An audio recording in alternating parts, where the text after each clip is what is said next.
flower number 30 looks kind of funky when it's by itself in its natural state, but when we add color and some details to it, it is actually one of my favorites. So stamp number 30, I am going to go ahead and actually this time just start with stamping it on its own layer in black, and now we will edit it.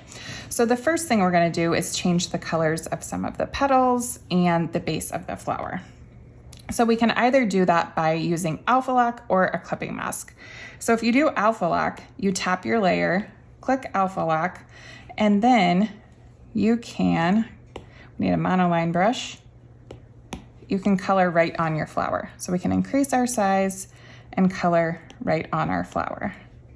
So for the main part, let's go ahead and do that. And then I'll add some of the details with clipping mask so you can see the difference. So I wanna come, actually, since we're gonna color the petals, it's okay if we come over the top, and then we can change our colors, and then we're just gonna color each petal. And then I can reduce my size and get in there. I can 2-finger adjust to get in there and color each petal. So let's see, I use peach next. So I can keep coming over to my color palette, or I can click this little box here and I can grab that color since I have my example there.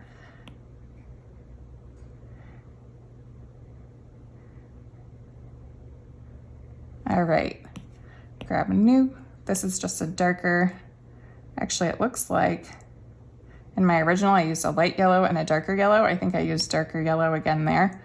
So I could edit that if I wanted to. Actually, maybe that is 2 different yellows. They're just kind of subtle. So just go in. So another thing you can do, you can try dragging and dropping, and that worked pretty well because my color threshold is set appropriately. So I can just drag and drop, which just speeds it up a little bit versus coloring. But I like to color for certain aspects, like down here at the lines, because it's a little more precise than drag and drop. Oop. So I'll grab our last color and then drag and drop that and color down to the line. So that is the basis of our, I think I liked this one so much too because it was kind of rainbow inspired, missing a few colors, but so if you go over, you can just grab that other color and alter it.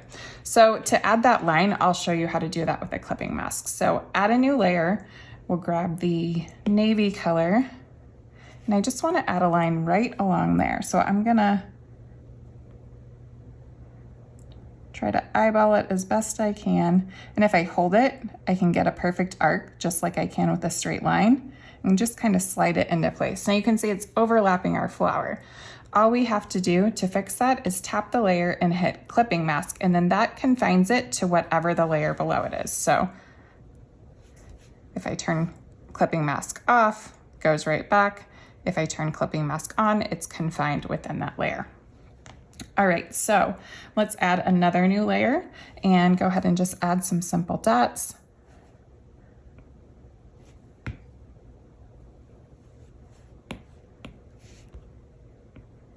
So I just did 3 on each side and 1 in the middle. And because that's on its own layer, I can easily adjust that and center it up a little better. Now we'll add another new layer, tap and hold, and drag it to the bottom. So we can add our stem. And then I'm gonna make this a pretty small size, and I'm gonna add the lines for our extra flowers.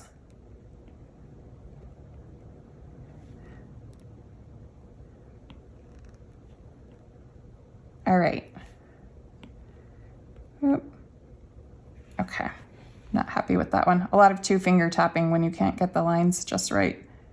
All right, so I'm happy with that. So now I'm just gonna add my last few little flowers on top of that. So I like to do that on a new layer so I can adjust those flowers if I need to. And what I did is use the same colors, but in reverse color order, and I used stamp number 5. So we want that at a pretty small size. That's not too bad. So first I did this teal color. So this is where that color selection tool comes in handy, and I can just stamp each one down. I'm gonna make it just a tiny bit smaller.